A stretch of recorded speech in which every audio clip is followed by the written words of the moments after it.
Bueno, entonces la idea de hoy, vamos a continuar entonces con el tema que empezamos ayer. Recuerden que estamos trabajando un problema de regresión, donde tenemos una variable respuesta cuantitativa que queremos predecir conociendo un conjunto de variables predictoras.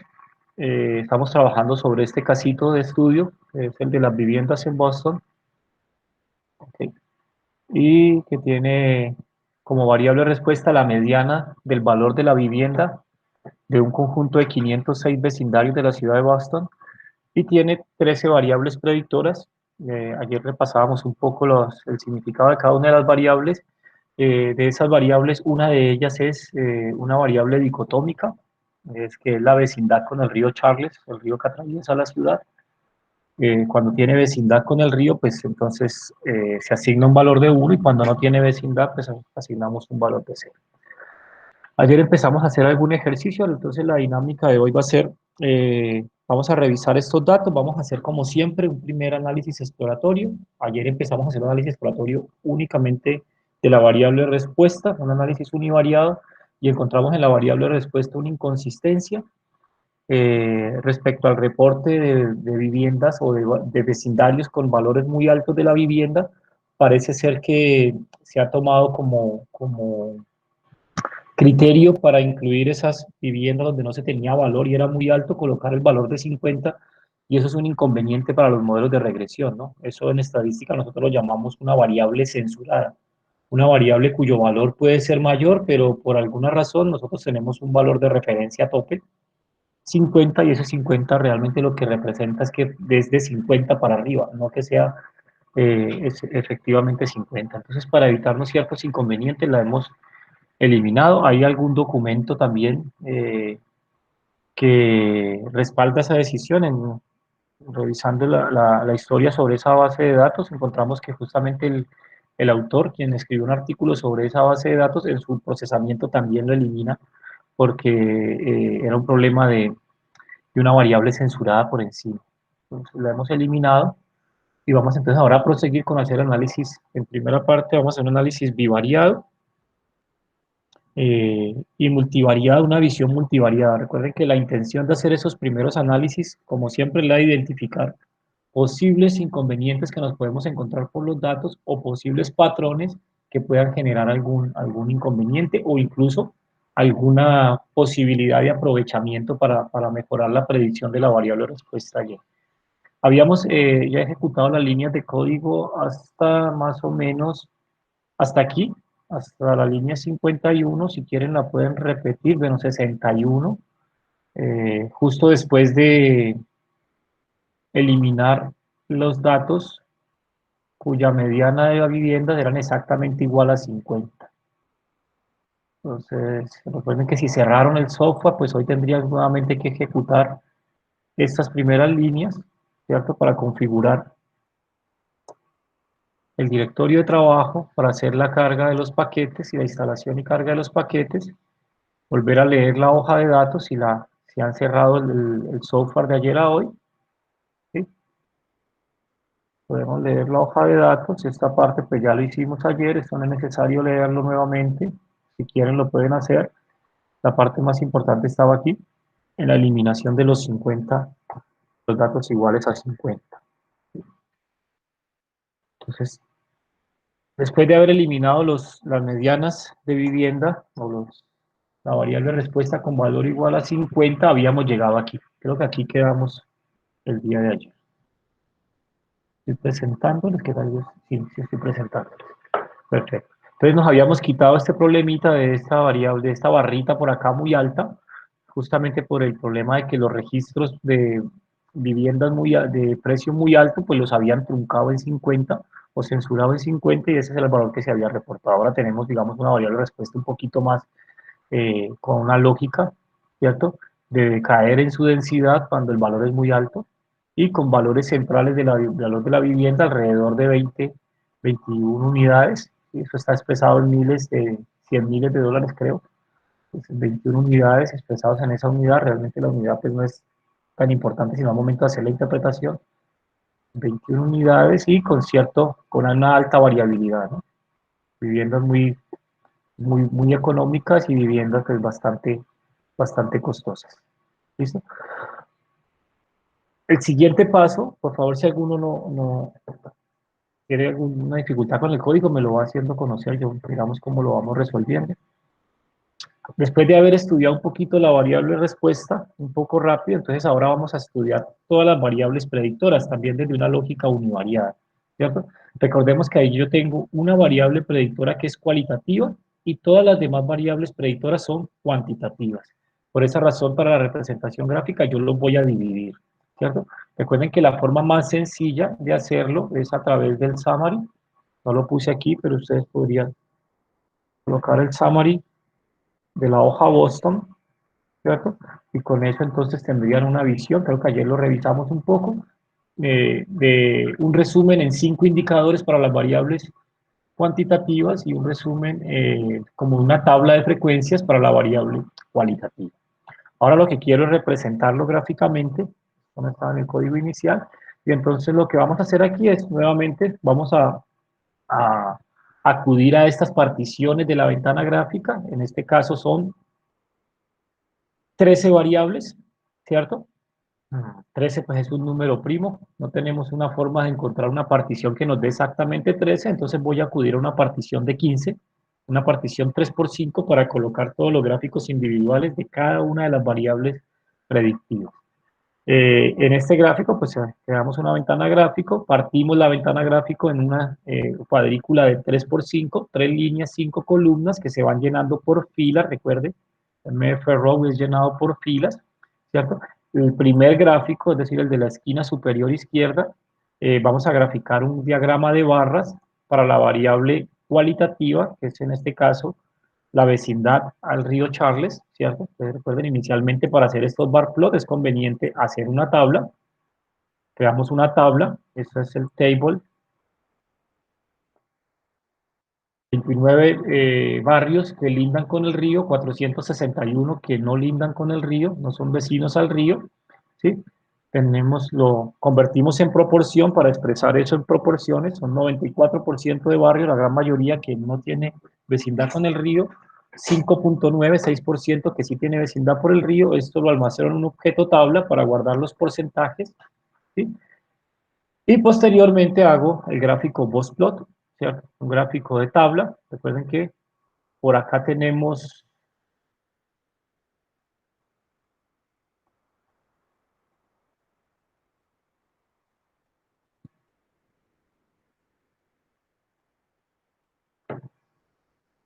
un gráfico de la tabla, ¿sí? Tenemos un gráfico de la tabla con dos colores, gris y azul para el no y el sí respectivamente. Y para estar, generalmente cuando yo tengo, miren que la variable es un porcentaje, nunca va a ser mayor a 1.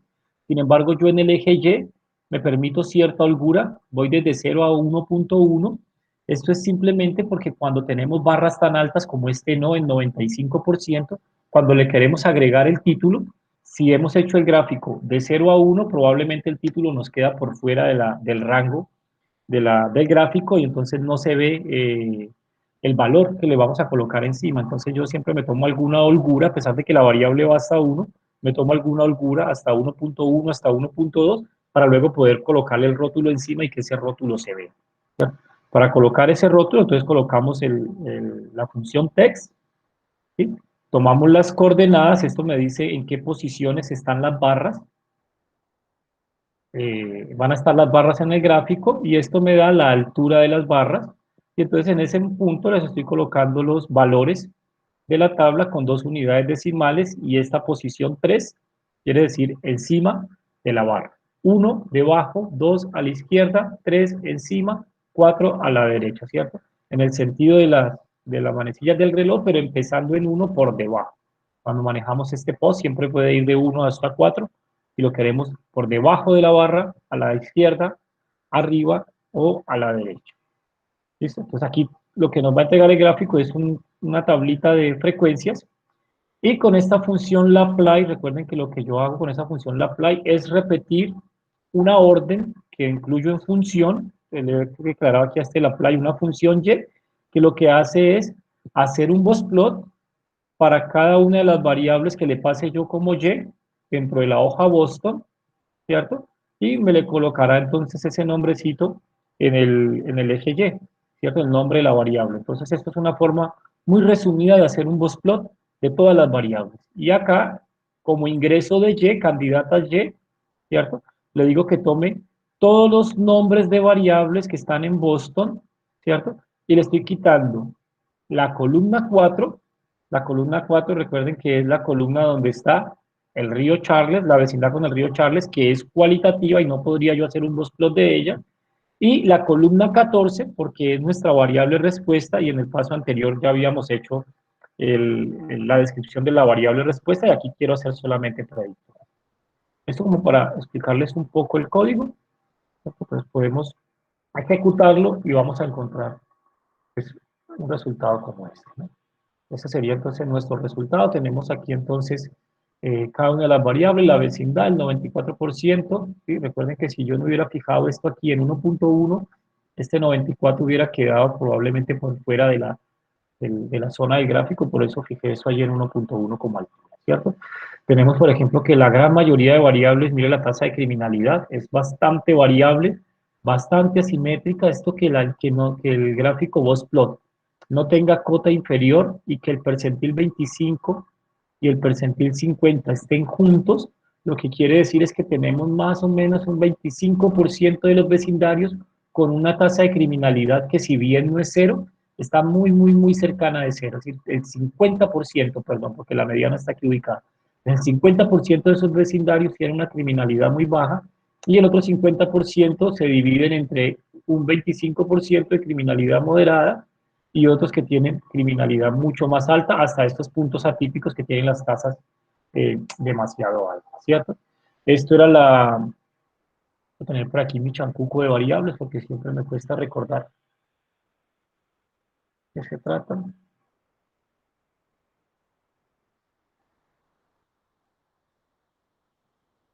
La proporción de tierra residencial, ¿cierto? Nuevamente por acá tenemos un 50%, ¿sí? Que no tiene zona dedicada a la residencia, ¿cierto? Es casual o es relacional, que donde no haya criminalidad, un 50% con criminalidad baja, también puede estar asociado a este 50% de viviendas con bajo proporción de tierra dedicada a la residencia, ¿cierto? Es posible que como siendo zonas industriales, pues la tasa de crimen allí pues sea relativamente baja, ¿cierto? Esto es lo que llamamos nosotros asociación entre variables predictoras que muchas veces nos llevan a ese fenómeno que ustedes estudiaron con el profe Víctor que se llama multicolinealidad, ¿cierto? Es probable que estas dos variables estén muy relacionadas, ¿sí? También tenemos por acá algunas viviendas que son 100% dedicadas, algunos barrios 100% dedicadas a la residencia. Eh, la proporción de AQs dedicados a alguna actividad industrial o de comercio, ¿sí? NOx, que era la concentración media de óxido nítrico, algunos muy contaminados, otros no tan contaminados, ¿cierto? Y así podríamos ir haciendo análisis de cada una de las variables, el número de cuartos medio por vivienda, la proporción de viviendas que son habitadas por sus propietarios, ¿cierto? Acá tenemos esta otra, miren esto, ese era el índice como de población o de densidad de población de raza negra, ¿cierto? Lo que tenemos aquí es que la gran mayoría de la población o de estos vecindarios están bastante poblados o tienen una densidad poblacional de habitantes de raza negra bastante alta y que unos muy pocos no la tienen, ¿cierto? Faltaría ver si de pronto estos muy pocos están relacionados pues con estas zonas industriales, son cosas que uno se puede ir preguntando desde ese análisis previo, ¿cierto? Allí tenemos algunos datos atípicos. Yo ahora no voy a abordar el problema de datos atípicos. Recuerden que tendríamos cómo analizar esto. Lo vimos en la primera clase de una perspectiva univariada a través de los Bootplot o de una perspectiva multivariada a través de las distancias de Mahalanobis, identificar esos datos e intentar corregirlos antes de hacer el análisis. Ahora yo pues voy a mantenerlos aquí en este análisis particular, ¿cierto? Entonces, esto ojalá lo hagamos siempre. Es muy importante que nosotros más o menos palpemos condiciones sobre las variables a nivel general. Paso seguido, lo que hay aquí ahora es un análisis en la vía que a nosotros nos interesa y es, Vamos a representar los datos para responder la pregunta, ¿cómo se relaciona cada una de estas variables marginalmente? ¿Cierto? Cuando digo marginalmente es teniendo en cuenta una sola a la vez, sin la influencia de las demás, ¿cómo se relacionan con la variable respuesta? ¿Cierto? Eso es lo que hace la siguiente línea de código, una representación gráfica, y el siguiente bloquecito lo que tenemos es una matriz de correlación de las variables cuantitativas, todas contra, eh, perdón, ahí están todas, todas contra todas, toda la matriz de correlación de las variables cuantitativas y la variable respuesta. Entonces, en este primer bloque, yo como tengo una variable cualitativa, ¿cierto? El tratamiento que le voy a dar al cruce entre la variable respuesta cuantitativa y la variable predictora va a ser diferente si esa variable predictora es cualitativa o cuantitativa. Cuando la variable predictora es cualitativa, pues yo voy a usar un Bossplot por grupos. Esto es lo que estamos haciendo aquí. Nuevamente estamos partiendo la ventana gráfica en 15 celditas, tal como hicimos en el punto anterior, ¿cierto? En el primer punto, como esta variable del río Charles es cualitativa, entonces vamos a hacer un Bossplot que me analice la distribución de la mediana del precio de vivienda por la vecindad, ¿sí? Los colores se los he definido aquí, gris y azul. Gris para los mm, que no son vecinos al río y blue para los que son, o azul para los que sí son vecinos al río, ¿cierto? Pues aquí iniciamos el gráfico haciendo ese boss plot y luego aquí me he hecho una función un poquito también automática, ¿cierto? Nuevamente con el apply le voy a pasar todos los nombres de las variables, ¿sí? Exceptuando la respuesta y la cualitativa, y con cada uno de esos nombres de variables, entonces él va a acceder a la hoja Boston, ¿cierto? Y me va a hacer dos grafiquitos o tres grafiquitos en uno. El gráfico plot, que lo que hace es crearme un gráfico, en este caso de la variable que le estoy pasando, contra el precio mediano de la vivienda, pero miren que aquí le he puesto un filtro y le he dicho que únicamente los grafique para los que no son vecinos al río Charles, ¿cierto? Entonces le he puesto un filtro de fila. Todas las filas en las cuales no sean vecinos al río Charles, filtrelas, ¿cierto? Y grafique para ellas la variable y, que va a ser cada una de las, en este caso, 12 variables que entrarían a esta función gracias a la playa, ¿cierto? Y como estas son todos los del no, le voy a colocar de este objeto color el primer color que será gris. ¿Sí? Y aquí tenemos el nombre de la variable respuesta, que será, siempre la variable respuesta va a ser la misma, y la variable predictora pues va a ser cada una de las variables que ingresan aquí a esta función. Este me va a crear el primer gráfico, el gráfico macro, ¿cierto? Y sobre ese gráfico yo voy a pintar dos cosas posteriormente. Voy a hacer una representación por puntos de lo mismo que hice acá, pero esta vez voy a graficar los sí. ¿Esto qué me permite? Lo que me permite esto es tener puntos de un color y puntos de otro color. Miren que aquí el color para los sí lo manejo en el 2, ¿cierto? Entonces, como quiero hacer una representación de dos variables cuantitativas, pero quiero diferenciarlas por una variable cualitativa, entonces lo que hago es un gráfico inicial con una de las categorías, un gráfico posterior. Recuerden que el point no genera un nuevo gráfico, sino que se agrega un gráfico ya existente, entonces le pongo encima los punticos del sí, ¿cierto? Y para tener una idea un poquito más clara acerca de la relación entre las dos variables, entonces le he agregado aquí una suavización spline, ¿sí? Es como una especie de promedio ponderado que me muestra la tendencia de esa relación entre la variable respuesta, perdón, la variable respuesta esta, y la variable predictora. Entonces esta es una suavización, le he puesto 3 graditos de libertad. Uno puede jugar con esos graditos de libertad para que sea más suave o menos suave. Tampoco quiero que me dé la curva perfecta, simplemente que me muestre a priori si hay alguna relación allí, de qué tipo puede ser esa relación.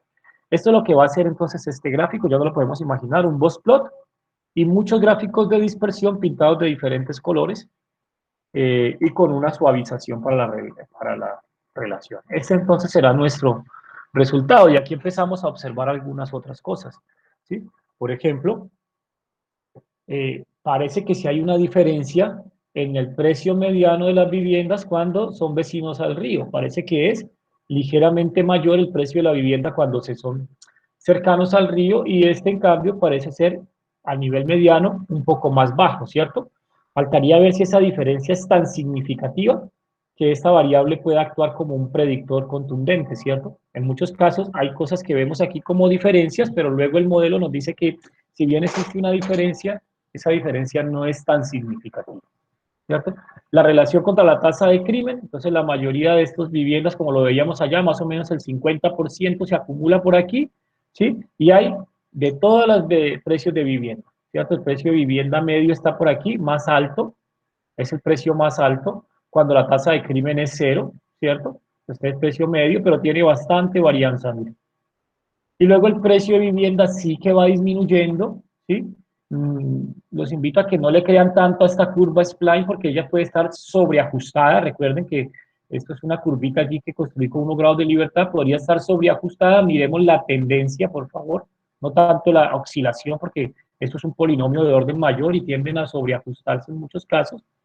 Y entonces, pero miren que en la tendencia el precio de la vivienda media sí que va disminuyendo, ¿cierto? En la medida en que la tasa de crimen se va haciendo mayor, hasta que llega un punto donde ese precio como que ya se estabiliza alrededor de un valor mínimo, ¿cierto?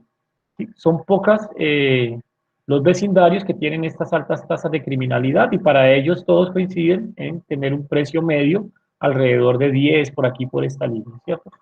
Todas esas cosas son particularidades que uno debería observar antes de enfrentarse a modelar los datos como lo vamos a hacer posteriormente.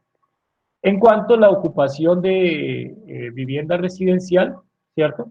Tenemos aquí que todas estas parece que son viviendas en zona industrial o vecindarios que es 100% industriales, ¿cierto? El precio de la vivienda parece ser el más bajo, aunque tiene mucha variabilidad. Noten que los puntos azules y los puntos grises no están claramente diferenciados aquí, por lo tanto parece que la vecindad del río no es un factor muy importante, ¿cierto?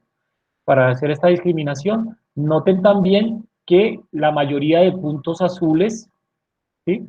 Los vecinos del río, se encuentran aquí, donde no hay zona residencial, ¿cierto? O sea que parece que estos vecindarios que se ubican en la vecindad del río, ¿cierto? La mayoría están dedicadas al sector industrial, pareciera, porque tienen cero participación, ¿cierto? Y además también tienen por aquí tasas de criminalidad muy bajas, muy pocos están por acá. Miren. O sea que tienden a ser ocupados principalmente no por residencia, sino por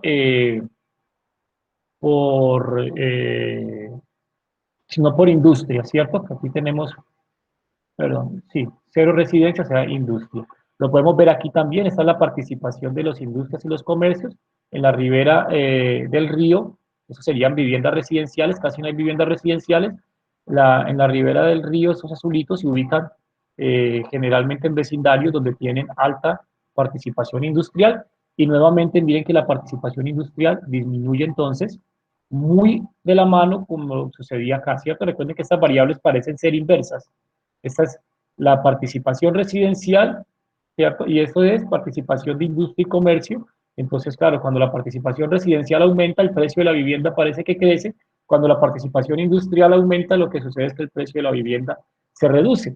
Estos son vías de correlación entre variables que pueden tener un efecto de multicolinealidad sobre la variable respuesta, ¿cierto? Porque estamos viendo que contextualmente, sin hacer un análisis todavía estadístico, estas variables pueden estar relacionadas entre sí y a su vez relacionadas con la variable respuesta. Esta es la contaminación, ¿sí? Nuevamente, contaminación más alta, disminución del precio medio de la vivienda, ¿cierto? Noten que la contaminación, esta curva se parece mucho a esta curva, ¿cierto?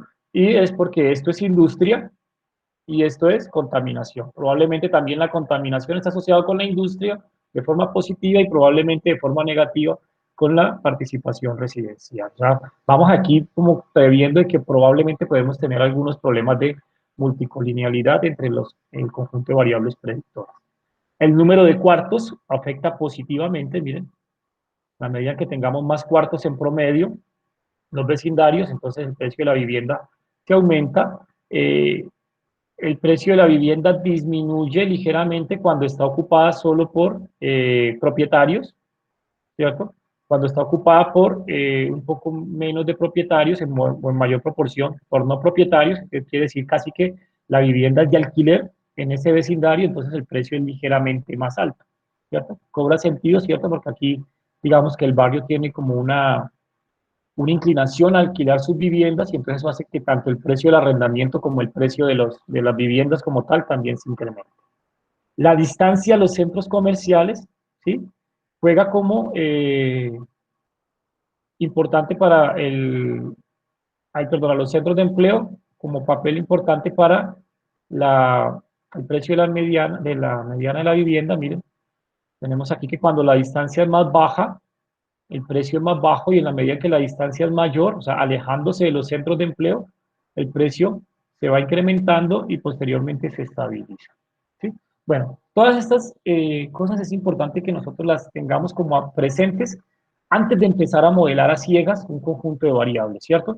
Miren esto, por ejemplo, este es un comportamiento que probablemente nos puede generar un problema porque tenemos un vacío en la variable predictora aquí. Esto nos mide la accesibilidad a carreteras radiales, ¿cierto? Tenemos que la gran mayoría de viviendas están poco accesibles desde carreteras radiales y tenemos un conjunto, un clúster de viviendas que son muy accesibles desde carreteras radiales y las que están en esa zona tienen un precio menor a todas estas que están en otra zona, ¿cierto? En un proceso de modelación un poco más preciso, nosotros podríamos optar por no tomar esta variable como cuantitativa, sino simplemente partirla, ¿cierto? Porque estamos viendo que todo este grupo tiene más o menos el mismo comportamiento, mientras que este grupo tiene otro comportamiento, ¿cierto? Aquí un árbol de clasificación se estaría deleitando con esta partición de los datos porque aquí encontrará probablemente un punto de corte, ¿cierto? Viviendas que tienen más de 15 o más de 12 o más, el punto aquí va a ser indiferente porque todos van a dar la misma clasificación por encima y viviendas que tienen accesibilidad por debajo de ese valor y eso me conformaría este valor medio y este valor medio. Por tanto, esa clasificación para los modelos de árboles de regresión no es tan importante hacerla porque ellos son capaces de hacerla. Para un modelo de regresión lineal, de pronto sí sería conveniente que nosotros la hiciéramos, ¿cierto? Porque esta representación cuantitativa, eh, pues, tiene este problemita de este vacío en este lugar, ¿cierto?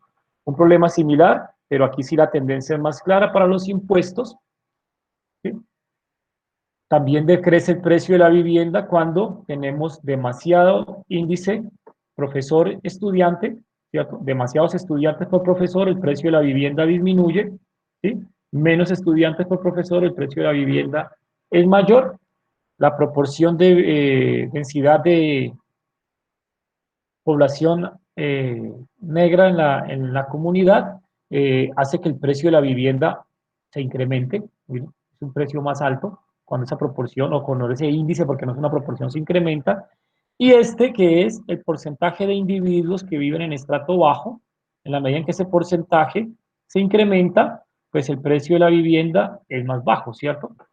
Esa es una relación aquí también fuerte, pareciera un poquito cuadrática, ¿sí? Alguien podría ajustar una línea también allí, pero según el spline puede ser cuadrática, ¿cierto? Entonces ya tenemos más o menos visto cuáles son las vías de relación que hay entre nuestras variables predictoras y las variables respuestas, ¿cierto? Esto porque cuando empecemos a ver los modelos podamos, digamos, comprender mejor por qué se están dando esas clasificaciones o esas divisiones en los árboles de clasificación o esos valores de los parámetros en el caso de un modelo de regresión.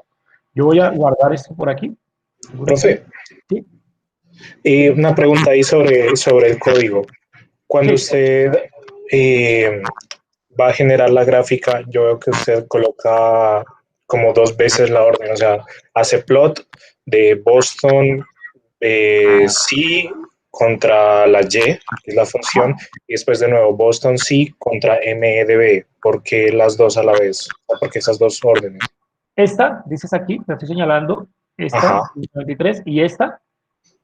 No, no, no, no, no. Dentro de cada plot. O sea, usted dice plot, Ah, por ya, ejemplo. ya. Porque el plot, recuerda que el plot me grafica dos vectores, o sea, dos columnas, ¿cierto? Entonces aquí le estoy diciendo que me tome la columna Y, que es la que está ingresando, y la columna MEDB, que es la que tenemos como respuesta. O sea, que esta es como si fuera mi X, plot X contra Y. Ah, ok, o sea, ahí la primera es un solo vector, pero le estás colocando es el filtro de no.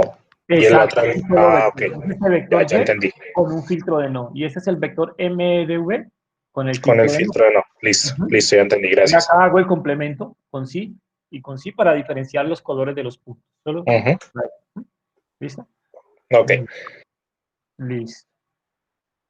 Entonces ya tenemos más o menos vistas las relaciones que tenemos contra las variables respuesta. Nos estamos preocupando ya, me imagino, algunos los que los que hemos visto el tema de multicolinealidad, sobre todo si vamos a aplicar un modelo de regresión lineal, porque hay algunas variables aquí que parece que su vía de asociación con la respuesta está a su vez también correlacionada. Eso parece ser multicolinealidad. Entonces aquí yo voy a hacer un primer diagnóstico de esa multicolinealidad o también de la fuerza de relación contra la variable respuesta, pues simplemente calculando la correlación de todas las variables que están en Boston, ¿cierto? Miren que le he quitado la 4 porque la 4 es justamente la variable cualitativa, ¿cierto? Entonces, de esa forma, con este cuadro le digo que es toda la hoja de datos con la coma, y antes de la coma no le pongo nada, todas las filas, y después de la coma le coloco un negativo en 4, quiere decir que me extraiga la columna 4 para hacer este procedimiento. Y para todas ellas, entonces él me genera una matriz de correlación que yo guardo allí en ese objeto aq.core, ¿cierto?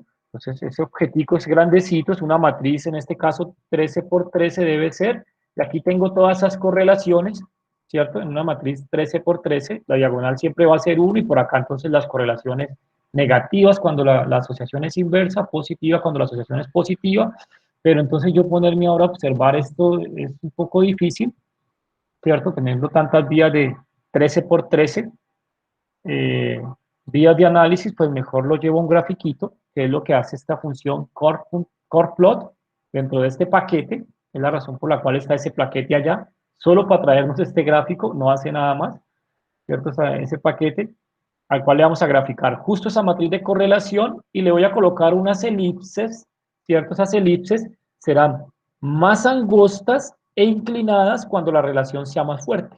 ¿Sí? La inclinación me muestra más o menos la pendiente de la relación y lo amplio o lo estrecho de la elipse me muestra si la relación es más fuerte o más débil. Cuando la relación es débil, pues la elipse no es una elipse, sino que es un círculo que ni se inclina y es igual de ancho en todas las vías.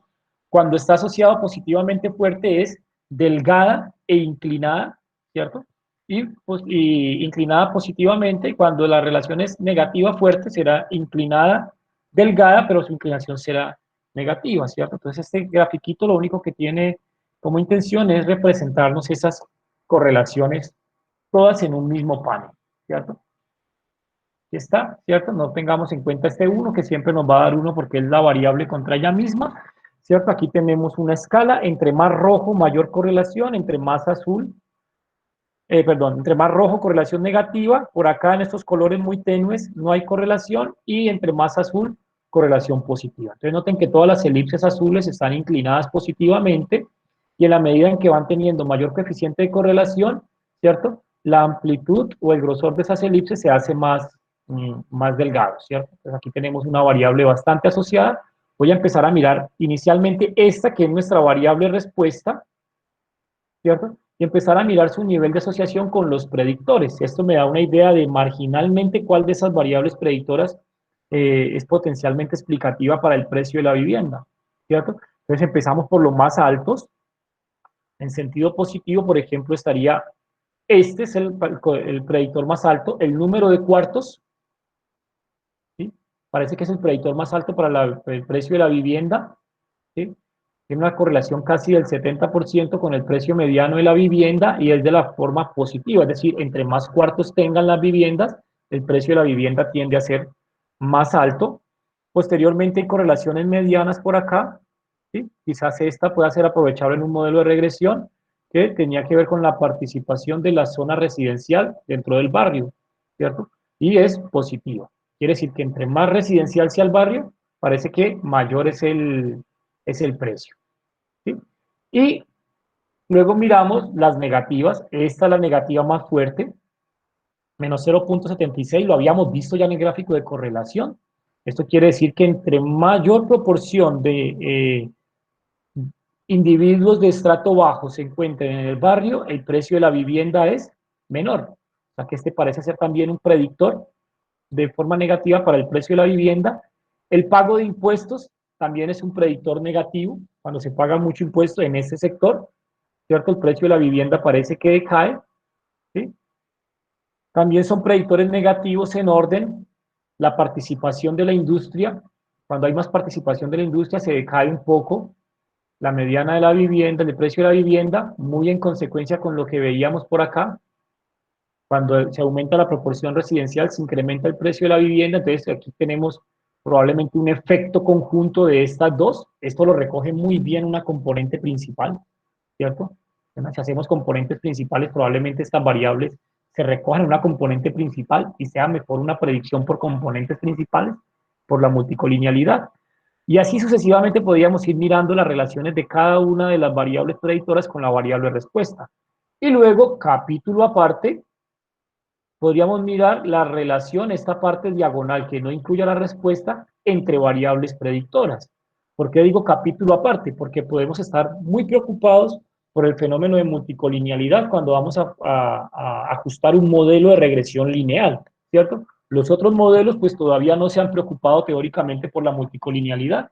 Eso es un problema básicamente para el modelo de regresión lineal, ¿cierto? Yo me imagino que para todos, pero en este caso siempre ha sido estudiado y ha sido bastante estudiado para el modelo de regresión lineal. Para los otros yo creo que está en estudio todavía, mirar si la multicolinealidad también afecta a esos otros modelos. Entonces aquí tenemos, por ejemplo, fuertes relaciones, por ejemplo, de la distancia, parece ser que es la que tiene las más fuertes relaciones, la distancia a los centros de empleo, ¿cierto? Y se relaciona negativamente fuerte con la fracción del barrio dedicado a la industria, comercio, se relaciona negativamente con la contaminación por óxido nítrico, ¿sí? Parece que entre más lejos está el barrio, menor contaminación por óxido nítrico, ¿cierto? Pues mientras está más cerca a los centros de comercio, a los centros de empleo, probablemente son centros industriales de empleo, hay mayor contaminación, ¿sí? Esto es el porcentaje de individuos propietarios, entonces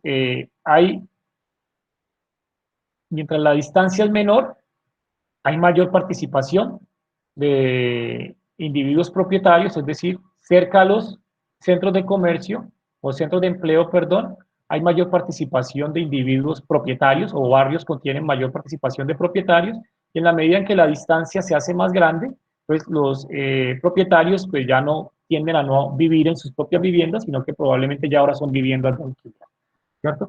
Mire, por acá tenemos una muy, muy fuerte, el número, perdón, la distancia a carreteras radiales, 0.91, positivo, ¿cierto? Con los impuestos también relacionados con el crimen, los impuestos relacionados con la participación industrial, los impuestos relacionados también con el óxido nítrico, ¿cierto? En ocasiones uno se pregunta, ¿pero qué tiene que ver un impuesto con el óxido nítrico? Probablemente nada, ¿cierto? Eso es una relación reflejo. ¿Reflejo de qué? De los impuestos con la participación industrial tienen relación positiva y a su vez la participación industrial tiene relación positiva con la contaminación por óxido nítrico y luego nos aparecen unas relaciones un poco espurias allí entre los impuestos y el óxido nítrico. No es que porque te cobren más impuestos va a haber más contaminación o porque hay más contaminación te cobren más impuestos, es simplemente el efecto de una tercera variable que es la industrialización, ¿cierto?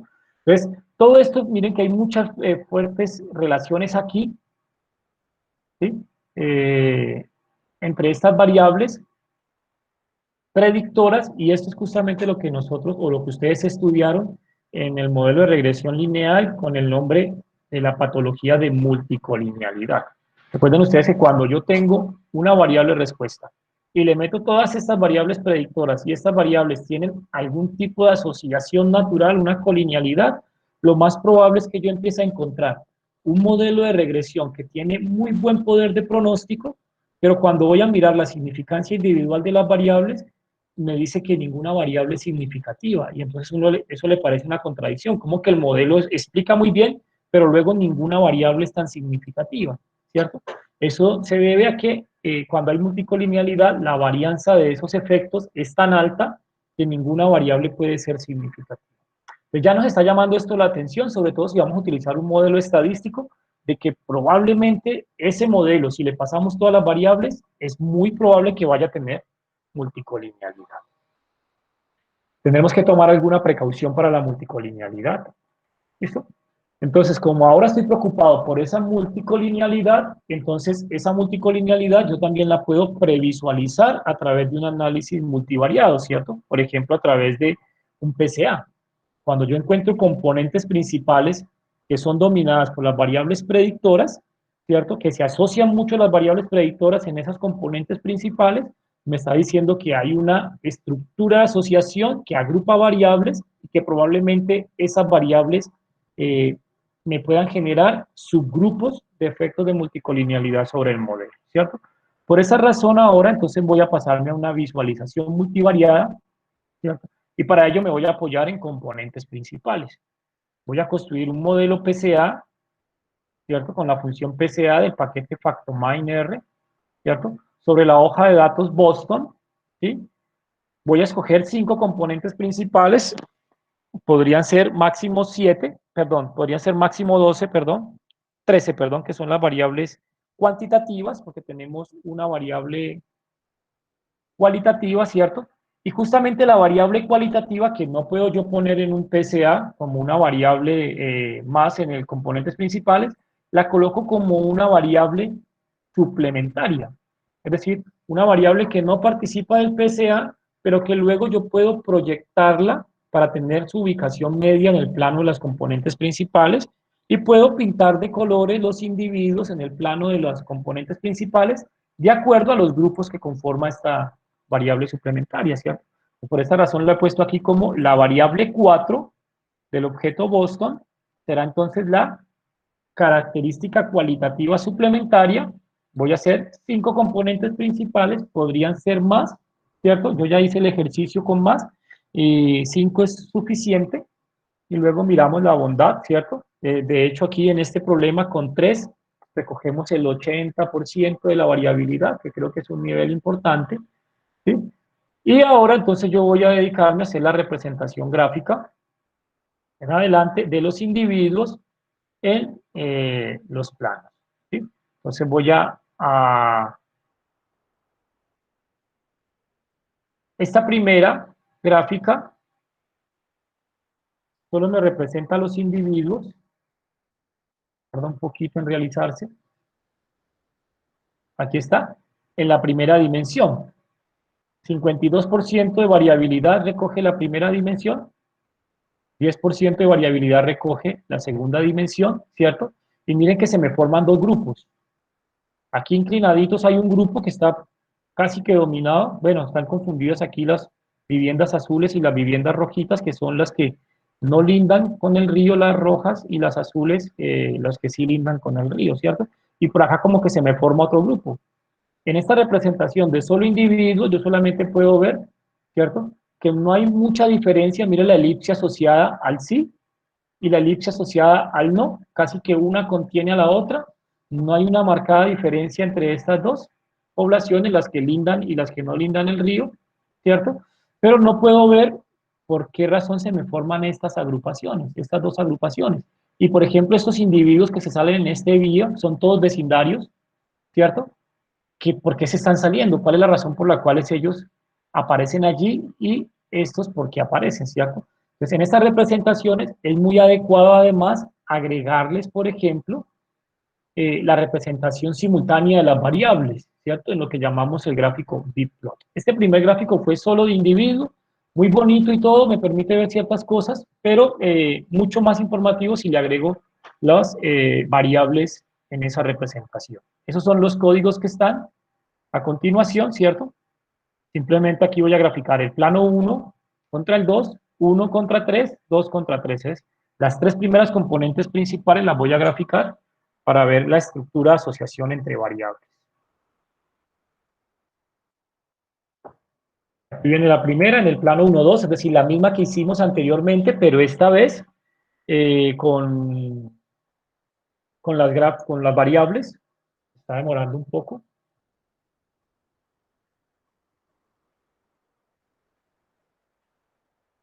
A ver. Ah, perdón. Lo di el orden al revés.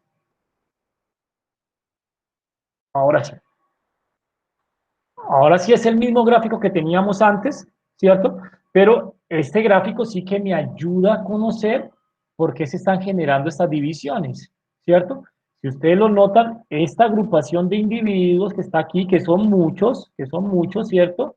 Tienen un centro de inercia que tiende hacia acá, ¿sí? Si ustedes lo miran desde el centro y lo colocáramos el centro de inercia de esto, está hacia acá, ¿cierto? Este centro de inercia hacia acá está en la relación de esta variable que era la participación de las poblaciones con población negra, ¿cierto? La participación de población negra en los vecindarios. Entonces, yo me atrevería a decir de esta representación multivariante que todos estos son vecindarios donde se tienen los más altos niveles de participación de población negra y que estos de acá, en cambio, son bajos niveles de participación de población negra dentro de la población. ¿Sí? Esto lo habíamos visto por acá, ¿cierto? ¿Recuerdan? Donde hay mucho black, entonces teníamos esta cantidad de individuos, yo estoy asociando esta cantidad de individuos, mire cómo con diferentes representaciones, si los volteo y los giro, probablemente estos individuos que están aquí son esta hilera que está acá. ¿Y lo ven? Y recuerden que black se asociaba en esta representación con precios ligeramente más altos de la mediana de la vivienda, y eso lo estoy viendo aquí, miren. ¿Y lo ven? No está perfectamente en la misma dirección, pero está en una dirección cercana, o sea que sí hay una cierta asociación débil entre el incremento de personas negras en la vivienda versus el precio mediano de la vivienda, ¿cierto? También se relacionan con el precio mediano de la vivienda la distancia. ¿Sí? Entre más lejos se encuentra de los centros de empleo, mayor mediana de vivienda, eso lo habíamos visto también allá, ¿cierto? Entre más alto el número de cuartos, mayor el precio de la vivienda, ¿cierto? Está más o menos en la misma, no en la misma dirección, pero sí una dirección cercana. Cuando están muy asociados, casi que se pintan en la misma dirección, con la misma magnitud. Cuando están ligeramente asociados, pues tienen ciertas desviaciones, pero no perpendiculares las direcciones, ¿cierto? Esto era la participación de zona residencial, mayor participación residencial, recuerden, también lo habíamos visto, también contribuye a mejorar el precio de la vivienda. Casi que este primer plano me da a mí como una abrebocas de cuáles pudieran ser los predictores positivos del precio mediano de la vivienda, ¿cierto? Y estos son predictores todos que se relacionan de forma positiva. Y de forma negativa tendríamos todos los que estén contrarios a la mediana de la vivienda, que podría ser, por ejemplo, mírenlo, aquí está, el stat, recuerdan que lo habíamos visto con esa relación tan fuerte, entre mayor sea el porcentaje de individuos de estratos bajos, el precio de la mediana debe bajar, eso es como un tensor en dirección contraria. Lo mismo sucedía con la contaminación, y miren cómo la contaminación está muy asociada con la industria y también muy asociada con el porcentaje de individuos de estratos bajos, ¿cierto? Y también un poco asociada con la participación de propietarios en esas viviendas, ¿cierto? Miren, pero la relación, vía más fuerte de correlación está aquí. ¿Sí? Cuando esto sucede, que tengo variables que están tan asociadas y todas son predictoras para la mediana, ¿cierto? Esto es lo que me genera a mí multicolinealidad. Como que el efecto de una ya ha sido explicado por la otra, o incluso podría reemplazar esta por esta. Es decir, que individualmente cualquiera de estas variables podría ser predictora, pero conjuntamente todas actúan como cuando te cuentan el chisme varias veces. Esta te contó un chisme que luego viene a contarte esta, y entonces la significancia de esta ya como que no me genera ningún aporte informativo, y entonces el modelo empieza a darle prioridad a una y a descartar a las demás como no buenas predictoras, y como todas informan lo mismo, entonces ahora tengo redundancia, y esa redundancia en estadística se vuelve variabilidad en los pronósticos, ¿cierto? Esta es la razón por la cual probablemente vamos a tener alguna vía de colinealidad, probablemente por aquí también tendríamos otra vía de colinealidad. Esta no parece colineal con ninguna, si la ven que está en dirección contraria a muchas, ¿cierto? Inclusive esto y esto pueden pertenecer a la misma componente principal, estas variables con peso positivo y estas variables con peso negativo, y todo eso ser una sola componente principal que junte todas las variables, ¿cierto? Y cuando esa componente principal tiene este peso negativo, se asocia con el precio de la vivienda, y un precio positivo se asociaría con una disminución del precio de la vivienda. Todo esto me lo estoy sacando desde esta representación tan bonita que se llama análisis de componentes principales, ¿cierto? Y también tenemos aquí otra vía de relación que tendría que ver entre los vecindarios que tienen eh, mayor densidad de población negra y la tasa de crimen, ¿cierto? Entonces, la tasa de crimen es mayor en vía contraria a la densidad de población negra. Es decir, hay más crimen donde hay menor población negra. ¿Sí? Y esa población negra parece que tiende a ubicarse, si esta es la distancia a carreteras radiales, probablemente estos puntos que están acá, ¿sí lo ven? ¿Sí? Son puntos muy distantes a carreteras radiales, puntos que pagan mucho impuesto y probablemente también pueden tener alta criminalidad, pero lo más probable es por estar en esta dirección que sea una combinación de estas dos, estos punticos que están acá. Bastante distantes, bastante accesibles desde carreteras radiales y que pagan bastante impuesto, ¿cierto? Parece que la población negra, ¿cierto?, no se ubica en estos perímetros de accesibilidad a las carreteras radiales, más bien se ubica lejos de esos perímetros. ¿Sí? Miren toda la información que sacamos de un planito como este, ¿no? Mirando para el cielo y observando esos planitos, entonces empezamos a sacar mucha información que nos puede contribuir a formular un mejor modelo o a entender por lo menos que posiblemente ahí tenemos un fenómeno de multicolinealidad. Este grafiquito yo lo puedo repetir para las otras variables, sin embargo recuerden que este planito ya recogía él solo el 62% de la variabilidad que había en las variables que hemos involucrado, ¿cierto? Pero pueden haber otras representaciones complementarias colocando estos órdenes al revés. Ese sería el plano 1-3. ¿Sí? Nuevamente tenemos algunas variables muy relacionadas, ¿vale? Nuevamente la MET relacionado con RM perpendicular a Black. ¿Listo?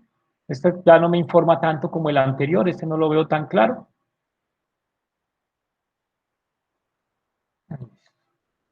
Y un tercer plano, casi que la mayor parte de información la pude sacar del primer plano. Sin embargo, hay ocasiones donde los planos siguientes, pues, tienen más información. En este caso, pues, no veo mayor información. Nuevamente, MED asociado con el número de cuartos. Esta parece que es una muy buena variable predictora. Y noten que en todos los planos MED, que es nuestra variable respuesta, siempre estuvo contraria a L stat y casi siempre perpendicular a Black, ¿no? Perpendicular o por lo menos no en la misma dirección de Black. ¿Cierto? Ya más o menos me va dando ideas. Cuando uno empieza a graficar en componentes principales, en las últimas dimensiones de las componentes principales, generalmente allí es donde aparecen los puntos atípicos. ¿Sí? Es esa parte de la variabilidad inusual. Si tú graficas la componente 3 y la componente 14, por allá van a salir muy altos los datos atípicos. ¿Sí? Entonces, esto, por ejemplo, podrían ser 4 datos atípicos. Si ustedes hacen aquí una nube de contorno, aquí se acumularía la gran mayoría, y estos podrían ser unos atípicos multivariados, ¿cierto? Que probablemente para el modelo puedan ser un problema. Recuerden que esos atípicos tendríamos que tratarlos, pero cuando nosotros trabajamos, por ejemplo, con estructuras de validación cruzada, los atípicos no son tanto problema, sino son muchos.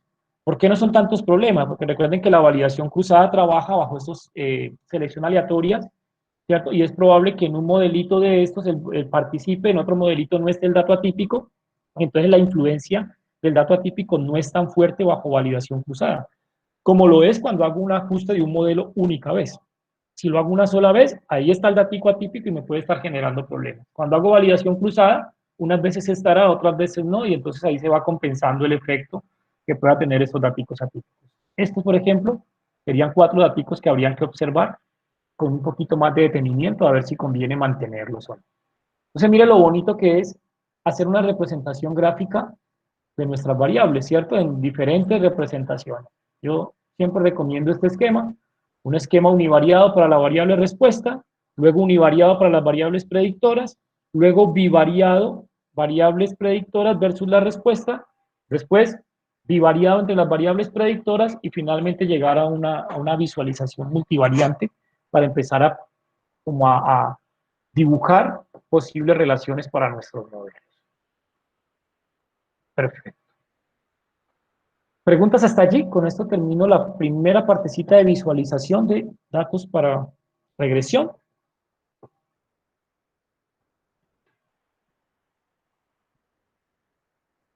Bueno,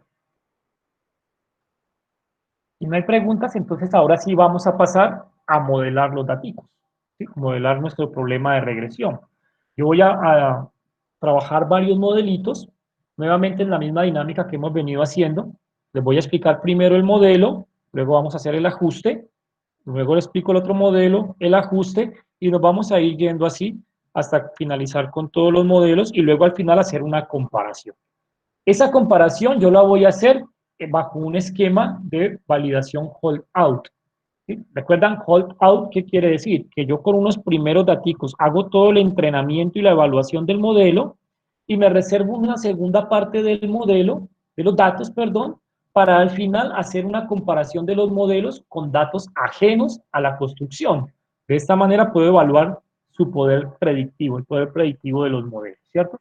Entonces vamos a, inicialmente, yo voy a hacer esa partición, esta primera parte que está aquí, lo que hace es hacernos una partición del modelo, perdón, de los datos, ¿sí?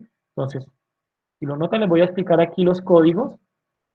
Yo tengo un número de filas en la hoja de datos Boston, ¿cierto? Que en este caso serán 490 daticos, ¿cierto? Lo guardo como n, que es el número de individuos. Genero un vector indicador desde 1 hasta n, ¿cierto? Si ustedes aquí consultan ID, entonces lo que tengo es simplemente una secuencia de números índices, ¿sí? Lo que quiero representar aquí es la fila 1, 2, 3, hasta la fila 490. ¿Por qué? Porque ahora voy a hacer un sorteo entre esas filas, ¿sí? Un sorteo entre esas filas para determinar cuáles datos van a entrenar a los modelos y cuáles datos los voy a guardar para la parte final, hacer la evaluación de los modelos con datos externos, ¿cierto? Aquí voy a definir cuántos datos van a ir al entrenamiento, n.training, n.tr, ¿cierto? Entonces le voy a escoger de estos n datos, 490, el 80%. Como el 80% de un número entero probablemente no me dé entero, pues hago un redondeo por encima, que es esta función ceiling, ¿cierto? Entonces tengo el 80% de 490 redondeado por encima, entonces tendríamos 392 datos con los cuales voy a construir siempre los modelos. Con esos 392 voy a construir los modelos, con esos 392 voy a hacer la validación cruzada. Y los demás, es decir, los otros casi 100 datos, no son 100, son 98 datos, ¿sí? Desde 392 a 490, yo me los voy a guardar para al final hacer una evaluación externa de todos los modelos que yo vaya a construir, ¿cierto? Es decir, que la segunda parte de los datos la vamos a guardar para el final, únicamente al final la vamos a utilizar. Y ahora, pues que ya sé que tengo que escoger 392 de entre 490, esa selección la voy a hacer aleatoria. Para que esa selección a ustedes le dé lo mismo que a mí, entonces yo he fijado aquí la semilla en 10, ¿cierto? Y aquí lo que tengo es una selección aleatoria, sample, ¿cierto? Escogida desde ID, desde los números del 1 hasta el 490, y voy a escoger NTR, es decir, 392 numeritos de esos 490 que hay en ID, y le digo que es sin reemplazamiento, es decir, unos datos para el entrenamiento, los demás para la prueba, ¿cierto? Si lo quisiera con reemplazamiento, colocaría aquí una T, y entonces lo que permite es que el mismo dato pueda ser reelegido dentro de estos 392 varias veces, ¿cierto? Aquí solamente será elegido una vez, ¿sí? Con esto entonces ahora ya podemos ejecutar y tendríamos que tener todos estas filas como los registros que van a participar del entrenamiento, ¿cierto? El orden, pues como es aleatorio, pues se va a modificar un poco, ¿cierto? Pero esos son todos los números de filas que van a participar de la hoja de datos de entrenamiento. Y ahora, ya teniendo este id.tr, ¿sí? Los registros que deben ingresar, pues simplemente le digo que me genere un subconjunto Boston.tr en el cual va a elegir las filas que han sido asignadas aquí aleatoriamente a IDTR, ¿cierto? Esto recuerden que es la selección por fila de todos estos individuos. Al ejecutarlo, entonces tendré una hojita. Ahora tengo Boston completo, Boston.tr, que son las 392 para hacer el entrenamiento, el training, ¿cierto? Y para el test, Boston.te, ¿cierto? Entonces, lo que hago es excluir las que participaron del entrenamiento o las que participarán del entrenamiento. Entonces, ahora lo hago por exclusión. Todas las que no estén en el entrenamiento, pues se van a ir a la hoja de datos en la versión de datos de prueba, ¿cierto? Entonces, ahora tengo aquí las 98 observaciones que van a ir como datos de prueba. Recuerden entonces que mi intención es utilizar en adelante únicamente estos que son los datos de entrenamiento para entrenar todos los modelos, incluso la validación cruzada la haría con sus muestreos de esa hoja de datos y reservarme esta para cuando ya tenga ajustados todos los modelos, hacer una evaluación final con una fracción de datos externos que me hablaría del poder predictivo de los modelos, ¿cierto? Y me podría también ayudar a establecer que no hay sobreajuste en los modelos que hemos elegido. ¿Listo? Perfecto. Entonces ya tenemos los dos conjunticos. Recuerden, los textos los vamos a dejar para el final. Ahora, yo voy a empezar en el código con esta definición de una fórmula, porque no quiero estar escribiendo en cada momento cuál va a ser la estructura de la variable respuesta y la variable predictiva. Como voy a entrenar varios modelos y todos en principio van a tener la misma estructura, la variable respuesta contra todos los predictores, pues mejor me ahorro ese trabajo de tener que estar escribiendo cada vez esta formulación y más bien lo hago una sola vez y lo guardo como un objeto fórmula. ¿Sí? Entonces, cada que un modelo me diga cuál es la fórmula para modelar, pues le diré que es esta fórmula, en vez de tener que estar escribiendo esto, ¿vale? Esto pues es muy adecuado cuando quiero escoger las variables predictivas, ¿cierto? Y no tener que estarlas escribiendo cada vez. Entonces, voy a leer esta formulita, si ustedes la consultan, siempre tendrá esta estructura que ven aquí en la consola. ¿Sí? ¿Vale? Perfecto. Alguien podría, bueno, les recuerdo, si alguien quisiera modelar una variable con componente cuadrática, alguien podría decir, por ejemplo, LSTAT, que nos había dado como una curva, la voy a elevar al cuadrado, ¿cierto? Es decir, que además de que involucre todas las variables, también involucre LSTAT al cuadrado, ¿cierto? Esto parece ser una forma lógica, de inclusión, ¿cierto? Pero esto da problemas porque esto dentro de las fórmulas tiene otro uso. Entonces, lo mejor cuando queremos hacer eso es utilizar esta función. Se los digo por si alguno quiere agregar términos o transformaciones de las variables que están en el conjunto, entonces en lugar de colocar la variable elevada al cuadrado, coloquen esta ahí, que es como una transformación. ¿Sí? Esto funciona para esto, para el logaritmo, para cualquier transformación. Por favor, díganle que es una y, ¿cierto? Que indica que es una transformación de la variable y de esa manera estaría la variable aquí en su término lineal y aquí en su término cuadrático. ¿Listo? Yo no lo voy a hacer ahora con términos cuadráticos, entre otras, porque lo hice y no dio resultado. Si no, se los hubiera traído, pero yo ya lo hice y la inclusión de la variable cuadrática no nos dio mayor resultado. ¿Vale? Pero sí sería válido cuando uno está haciendo la modelación. A mí me quedó la inquietud con ese grafiquito que vimos allá. Esa relación de pronto cuadrática la probé y luego no dio tanto aporte, entonces preferí no meter ruido aquí en la modelación eh, para no confundirlos un poco. Bueno, entonces ya tenemos esto que es como el preámbulo para empezar a hacer modelos.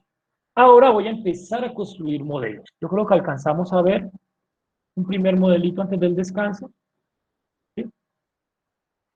El primer modelito más estadístico, el modelito como gol estándar siempre, es este.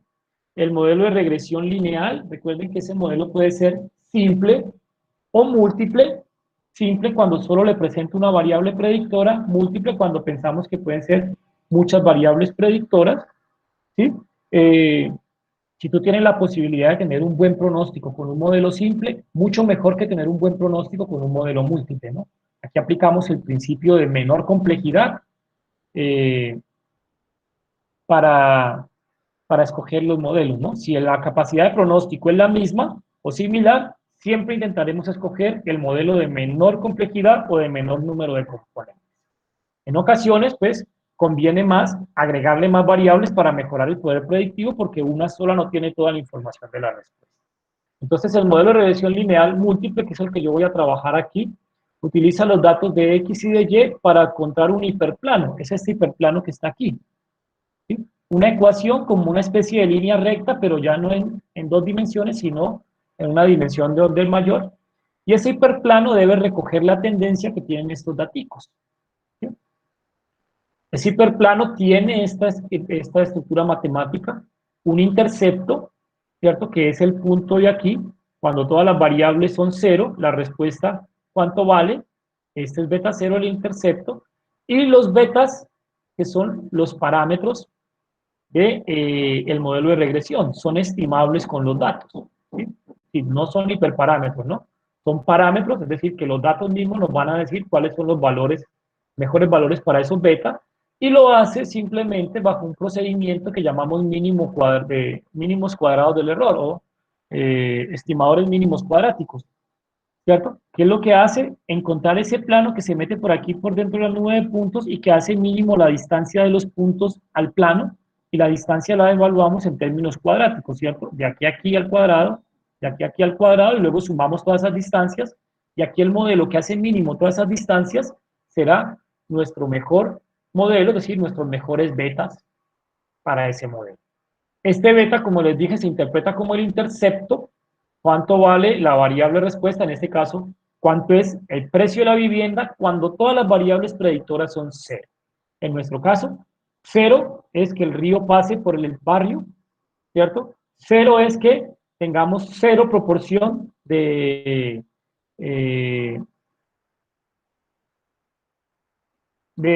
suelo dedicado a la residencia, que tengamos cero tasa de criminalidad, que tengamos todas nuestras variables en cero, ¿vale? En ocasiones esto no tiene interpretabilidad. En muchas ocasiones sí, en otras ocasiones es imposible que todas las variables sean cero y por tanto el beta cero no es sino un criterio adicional de ajuste, un parámetro numérico que no tiene interpretación. Te lo digo porque a veces hay discusiones acerca de si ponemos el beta cero o no lo ponemos. Y en ocasiones entramos en esas discusiones y ese beta cero muchas veces en mi interpretación tiene en ese contexto de variables donde no todas pueden ser cero, no existe posibilidad de que todas sean cero. El hiperplano además tiene estos betas, que son las pendientes, esto es, se pueden interpretar, recuerden, como en cuánto se incrementa el precio de la vivienda por cada unidad de incremento de la variable predictora, ¿cierto? Pues son totalmente interpretables todos los beta en el contexto de cada una de las variables, ¿listo? Eso lo llamamos los coeficientes de la regresión y estas son nuestras variables predictoras, que yo aquí las he puesto en términos lineales, ¿cierto? Pero alguien podría decir, es que un plano completamente no ajusta la tendencia. Un cuadrático sí que ajustaría la tendencia. Ah, pues perfecto, esta variable no la ponga en su expresión lineal, elévela al cuadrado y póngala allí y esto ya modifica el plano. El modelo sigue siendo lineal, solo que usted, sin decirle al modelo, usted le transformó esta variable en escala cuadrática, en escala logarítmica, en la escala que usted quiera, para obligarlo a tomar cierta curvatura. Ya usted tiene que tener cierta habilidad para saber cuál es la transformación adecuada que tendría que incluir allí. Estos modelos han sido estudiados muchísimo, sus propiedades han sido muy estudiadas, todas sus propiedades y también sus patologías, porque también tienen algunos problemas, también han sido estudiadas, ¿sí? Hay unos supuestos sobre el término del error. Ese término de error de este modelo debe tener media cero, debe ser independiente, la varianza de estos errores en cualquier punto de este plano debería ser la misma, ¿sí? Y debería tener una distribución normal centrada en cero, ¿vale? Cuando tenemos una nueva observación de las variables X, por ejemplo, lo que hacemos es proyectarla al plano. ¿Eso qué quiere decir? Simplemente reemplazar estos valores aquí, ¿cierto? Y al proyectarla al plano, ¿cierto? Que es reemplazar sus valores de X, Y en la ecuación tendríamos entonces el pronóstico. Para cualquier nueva observación, el pronóstico será la proyección de la observación sobre el plano. ¿Listo? Este modelito es muy bueno, pero tiene ciertas patologías. Por ejemplo, la multicolinealidad. Se lo mencioné, ustedes lo estudiaron, yo hoy simplemente les hago como un recorderis conceptual. Cuando hay variables de estas X que a su vez se relacionan, es posible que ellas estén redundando en información. Esa redundancia en información hace que la información que una agrega al modelo no pueda ser separada de la información que agrega la otra. Es lo que llamamos nosotros falta de ortogonalidad. ¿Sí? Al final, la información que trae una y otra no son dos informaciones, hay una parte de esa información que se comparte y eso hace que al haber redundancia, la varianza de las predicciones se infle y luego tengamos baja capacidad pronóstica a futuro, ¿cierto? Como un sobreajuste por redundancia. Estos modelitos siempre debemos nosotros evaluar el problema de la multicolinealidad y también observaciones influyentes, ¿cierto? Puntos que están por acá lejanos que hacen que el plano se acerque mucho a ellos para lograr un buen ajuste, ¿sí? Recuerdan que habíamos hablado en la primera parte, lo que es una observación influyente, se colocan en un lugar estratégico, acercan el plano hacia ellos y entonces el modelo es bueno porque lo representa a ellos, pero a los demás no lo representa muy bien, ¿cierto? Eso debería evaluarse en un modelo de regresión lineal. ¿Listo? Entonces vamos a ajustar este modelito de regresión lineal. Yo sé que ustedes ya lo han trabajado, ¿sí? No sé si con este enfoque que yo les voy a mostrar aquí.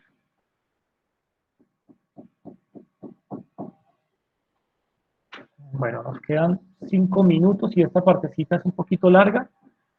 Entonces, vamos a ajustar el modelo de regresión lineal, pero entonces, como vamos a llegar al instante del descanso, yo creo que mejor nos tomamos el descanso y luego ya nos metemos en esta del ajuste del modelo. ¿Listo? Entonces nos podemos tomar un primer descanso hasta las 9:20, 9:20 puede ser. Nos vemos a las 9:20 entonces. Si alguien tiene alguna pregunta, la respondo antes de que nos vayamos al descansito.